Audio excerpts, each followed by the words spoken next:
you're already a step ahead. That's what Carson Beck said about this new helmet communication system. I don't know what else to call it. I would just call it like a kind of a walkie-talkie and a helmet, where he gets to hear from his offensive coordinator, in this case Mike Bobo, about what's going on out there. And this is a move that's been brought to the forefront, I think, by the ACC, but it finally passed through the NCAA here lately.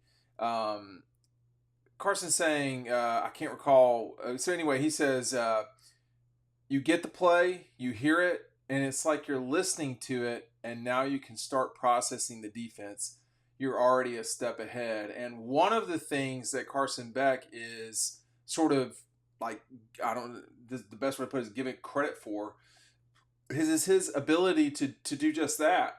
You know, in Mike's offenses and Todd Monken's offenses, in a lot of offenses, but just like, you got to be able to process information quickly.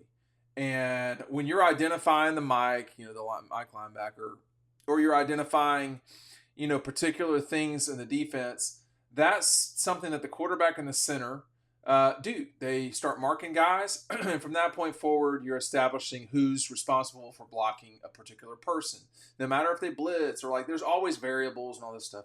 So now you're giving quarterbacks, not just Beck, but you're giving quarterbacks the capability to know what's coming somewhat pre-snap even. This is new in college football. This has been in place in the NFL for, man, as long as I can remember. It's not, maybe not in the 80s, but for a long time. Might have been in the 80s. You see quarterbacks do this in the NFL to cover their ear holes. That's what they're doing. The crowd noise can be so loud on a field, for the record, that if a person is at arm's length from me, they cannot hear me and I can't hear them. Doesn't matter if you're at Georgia or, even in at Vanderbilt where there's 40,000 people, 30,000 people, sometimes you cannot hear. So when guys are doing this, that's what they're doing. They're trying to hear better. Now you're going to see that all over college football now. And, when you're on the road. So as you can start processing the defense. So Mike, keep in mind the quarterbacks Mike's worked with through the years.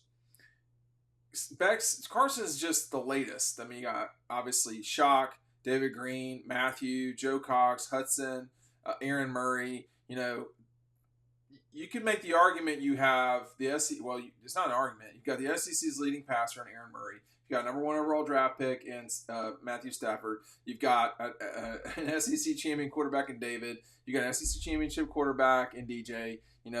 He's really worked with a lot of people. You may well have a national championship quarterback in Carson Beck. He has developed really good players through the years at quarterback. And now we're going to see if this gives Georgia an advantage that it might be a little unfair in a way. This is a Georgia offense that's going to be very good. I've compared it to the Alabama 2020 offense because I don't think the 2019 LSU offense is the same thing. I think that, I think Carson Beck's a better quarterback than Mac Jones. I think that the wide receivers at Alabama were, I would say, clearly better than Georgia's top 2 wide receivers with Devonta Smith and Waddle. But then, the offensive line at Georgia's probably better. The running back, I would say Alabama's is better at that when you compare the 24 Georgia offense to the Bama 2020. But the thing that they both have in common is that they can run it on you or they can throw it on you. And Georgia lately has been getting a lot better at throwing it. Journey with me through the time that Kirby's been the head coach at Georgia. Jacob Eason was definitely a guy that was going to throw the ball. He did not. He had some good wide receivers. He did not have what Carson Beck's got right now. The depth is significant.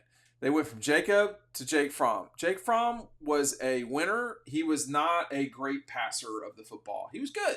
He just was, when you were comparing him throwing and so forth, no, it wasn't JT, it wasn't Stetson, it wasn't Carson, it probably wasn't Jacob, but he won. He knew how to play the position.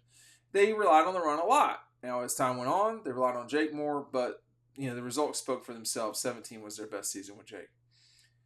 And then you had JT, who threw it all over the place. Guy never lost his quarterback. Stetson Bennett, who didn't throw it all over the place unless he had to, and then he did. And he lost one game as quarterback.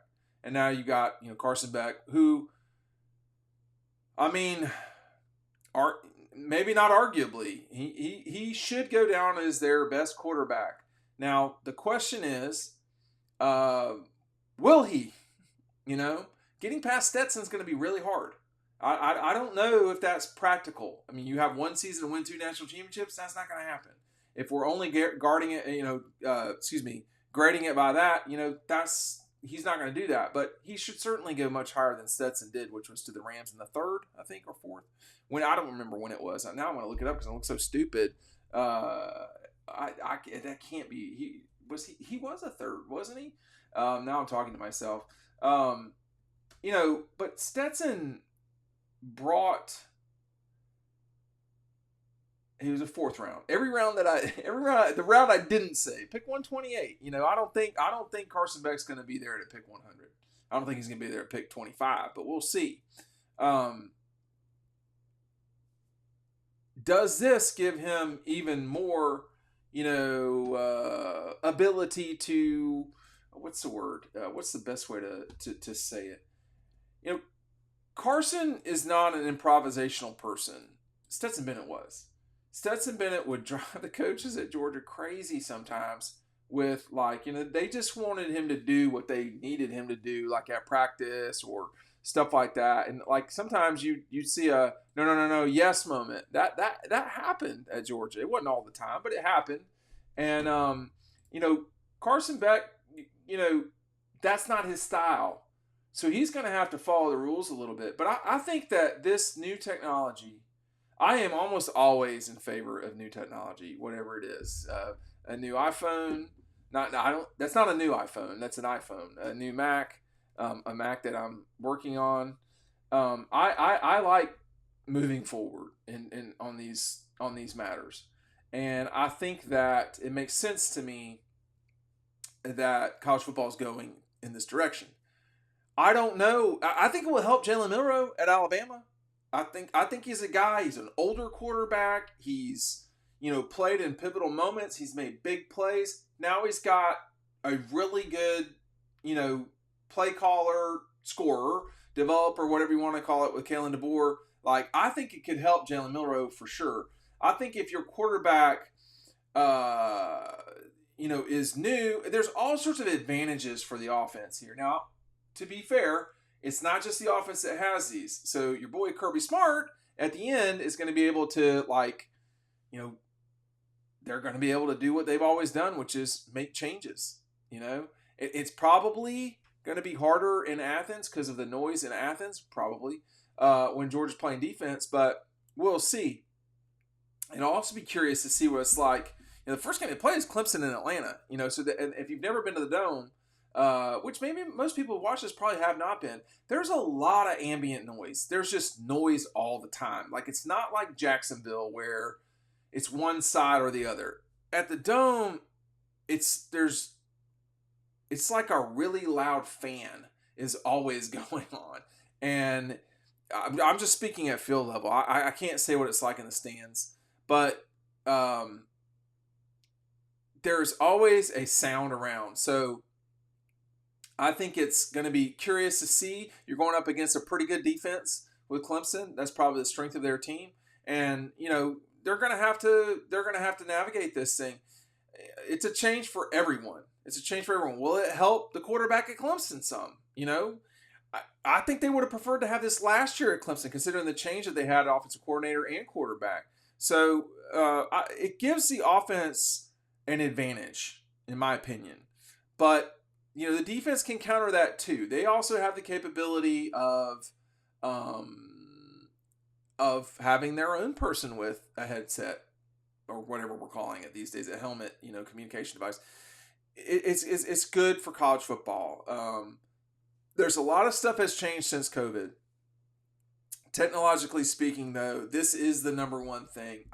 I don't know why we've not done it beforehand. If you were wondering why this happened, yeah, the ACC was using it, and thankfully they did. But this is all because of what happened with Michigan and them stealing signs and so forth. And I don't think I have to say allegedly. I think that was pretty much a certainty that did happen. So that's what happened here is people are tired of other teams, well, specifically Michigan being in that position. We'll see how it turns out, but Carson thinks he's going to have an advantage from it. Thanks for watching.